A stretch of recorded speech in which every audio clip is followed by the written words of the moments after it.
வணக்கம். இப்போ சோஷியல் மீடியாவிலயும் சரி சினிமா வட்டாரத்திலயும் சரி ஹாட் டாபிக்கா ஓடிட்டு இருக்கிற ஒரே விஷயம் நடிகர் ரவி மோகனோட குடும்ப பிரச்சனை தான். ரொம்பவே சென்சிட்டிவான இந்த விஷயத்துல நிஜமாவே என்னதான் நடக்குது? வதந்திகளை ஓரமா வச்சுட்டு இதுவரைக்கும் வந்த நம்பகமான தரவுகளை அடிப்படையா வச்சு இதை நாம ஒரு விரிவான அலசலா பார்க்கலாம். வாங்க நேரடியா விஷயத்துக்குள்ள போயிடலாம். ரீசெண்டா நடந்த பிரஸ் மீட்ல ரவி மோகன் ரொம்ப எமோஷனலா ஒரு விஷயத்த சொன்னாரு. நான் இப்போ ரொம்பவே ஒரு கஷ்டமான காலகட்டத்தை தாண்டி வந்துட்டு இருக்கேன். எனக்கு தூணா இருந்தவங்கள என்னை விட்டு பிரிச்சுட்டாங்க. என் குழந்தைங்கள பார்க்க முடியாம தவிக்கிறேன்னு அவர் கண் கலங்கி சொன்ன அந்த வார்த்தைகள் இந்த ஒட்டுமொத்த பிரச்சனையோட சீரியஸ்னஸை நமக்கு முதல் கட்டத்திலே புரிய வைக்குது. இதுவரைக்கும் என்ன நடந்திருக்குன்னு ஒரு டைம்லைனா பார்ப்போம். ஃபர்ஸ்ட் ரவி மோகனும் அவர் மனைவி ஆர்த்தியும் பிரிஞ்சு வாழ்றதும் விவாகரத்து கேஸ் ஃபைல் ஆனதும் நடந்தது. ரெண்டாவது ரவி மோகனோட அந்த உருக்கமான பிரஸ் மீட். மூணாவது இதுக்கு ஆர்த்தி தரப்புலேருந்து வந்த பதிலடிகள். அண்ட் நாலாவது ரொம்ப லேட்டஸ்ட் அப்டேட்டா ரவி மோகனோட மாமியார் சுஜாதா முதலமைச்சர் விஜயை சந்திச்சது. இதுதான் இப்போதைய நிலவரம். சரி, முதல்ல இந்த இமோஷனல் பிரேக் டவுன் பத்தி பார்க்கலாம். ஒரு பிரைவேட்டான ஃபேமிலி மேட்டர் எப்படி பப்ளிக் வெளிச்சத்துக்கு வந்துச்சு? ரவிமோகன் வச்ச முக்கியமான குற்றச்சாட்டுகள் என்ன தெரியுமா?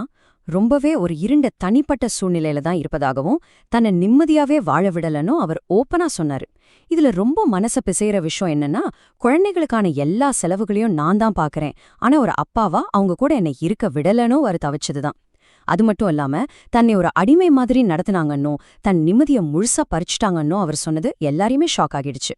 அடுத்து சோஷியல் மீடியா ரியாக்ஷன்ஸ். ஒரு பெரிய செலிபிரிட்டி தன்னோட வலிய இப்படி பப்ளிக்கா சொல்லும்போது மக்கள் எப்படி ரியாக்ட் பண்ணாங்க? ரவிமோகனுக்கு ஆன்லைன்ல ஒரு பிரம்மாண்டமான சப்போர்ட் கிடைச்சதுன்னே சொல்லலாம். ஒரு மனுஷன் இவ்ளோ உடைஞ்சு போய் பேசுறாருன்னா அதுக்கு பின்னாடி எவ்ளோ பெரிய வலி இருக்கும்னு ஃபேன்ஸ் எல்லாரும் அவர் பக்கம் நிக்க ஆரம்பிச்சாங்க. ஃபேன்ஸ் மட்டும் இல்லங்க, பல செலிபிரிட்டிஸும் அவருக்கு சப்போர்ட்டா குரல் கொடுத்தாங்க. அவர் வெளிப்படுத்தின அந்த வலி எல்லாரையுமே ரொம்பவே எமோஷனலா கனெக்ட் பண்ணிடுச்சு. கதையின் இரு பக்கங்கள். ஒரு நாணயத்துக்கு ரெண்டு பக்கம் இருக்கிற மாதிரி இந்த விஷயத்துல ஆர்த்தி தரப்போற வாதம் என்ன? இங்க நாம ரொம்ப நியூட்ரலா ரெண்டு பக்கத்தையும் பார்க்கணும்.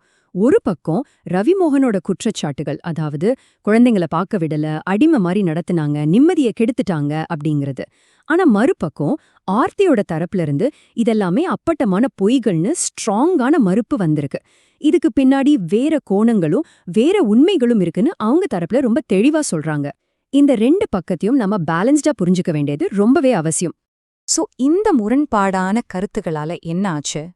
4 சுவத்துக்குள்ள கோர்ட்ல நடக்க வேண்டிய ஒரு தனிப்பட்ட குடும்ப பிரச்சனை இன்னைக்கு ஒரு மிகப்பெரிய பப்ளிக் டிபேட்டா மாறிடுச்சு.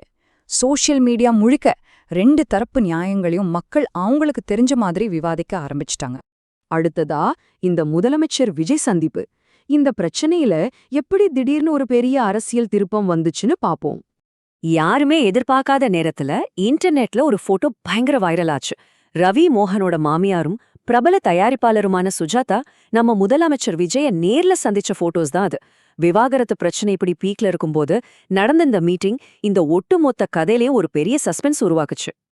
இப்போ நம்ம எல்லாருக்குமே வர ஒரு கேள்வி, இந்த சந்திப்பு சாதாரணமா ஒரு மரியாதை நிமித்தமா நடந்ததா இல்ல தங்களுக்கு சாதகமா விஷயங்களை மூவ் பண்ண எடுக்கப்பட்ட ஒரு அரசியல் வியூகமா?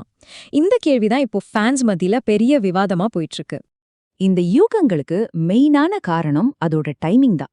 கரெக்டா ஃபேமிலி பிரச்சனை உச்சகட்டத்துல இருக்கிற நேரத்துல இந்த சந்திப்பு நடந்திருக்கு. இது சினிமா சம்பந்தப்பட்ட மீட்டிங்கா இல்ல பர்சனல் மீட்டிங்கான்னு யாருக்கும் தெளிவா தெரியல. இதனால ரவிமோகனோட ஃபேன்ஸ் முதலமைச்சர் விஜய் சார் இந்த விஷயத்துல தலையிட்டு உண்மையை புரிஞ்சுக்கணும், ரவிமோகனுக்கு நியாயம் கிடைக்கணும்னு சோஷியல் மீடியாவுல தொடர்ந்து கோரிக்கை வச்சுட்டு வராங்க. விடை தெரியாத கேள்விகள். நம்ம அலசலோட கடைசி பகுதிக்கு வந்துட்டோம். இந்த ரியல் லைஃப் டிராமா இப்போ எங்கே வந்து நிக்குது? இது வரைக்கும் நாம பார்த்தது சுருக்கமா சொல்லணும்னா, பர்சனலான ஒரு விஷயம் பப்ளிக் வந்துச்சு. அதுக்கப்புறம் அது எக்கச்சக்கமான சிம்பத்தியும் சப்போர்ட்டையும் சம்பாதிச்சது. இப்போ இந்த எதிர்பாராத அரசியல் சந்திப்புகளுக்கு பின்னாடி இருக்கிற உண்மை என்னன்னு தெரியாம நாம வெயிட் பண்ணிட்டு இருக்கோம். இது சாதாரண பிரச்சனை இல்லைங்கிறது மட்டும் ரொம்ப தெளிவா தெரியுது. சோ ஃபேன்ஸ் எதிர்பார்க்கிற அந்த தெளிவான விடை கிடைக்குமா? இல்ல இந்த ரியல் லைஃப் டிராமால இன்னும் பல ட்விஸ்டுகள் காத்துக்கிட்டு இருக்கா? கோர்ட் என்ன முடிவெடுக்க போகுதுங்கிறத நாமும் பொறுத்திருந்துதான் பார்க்கணும்.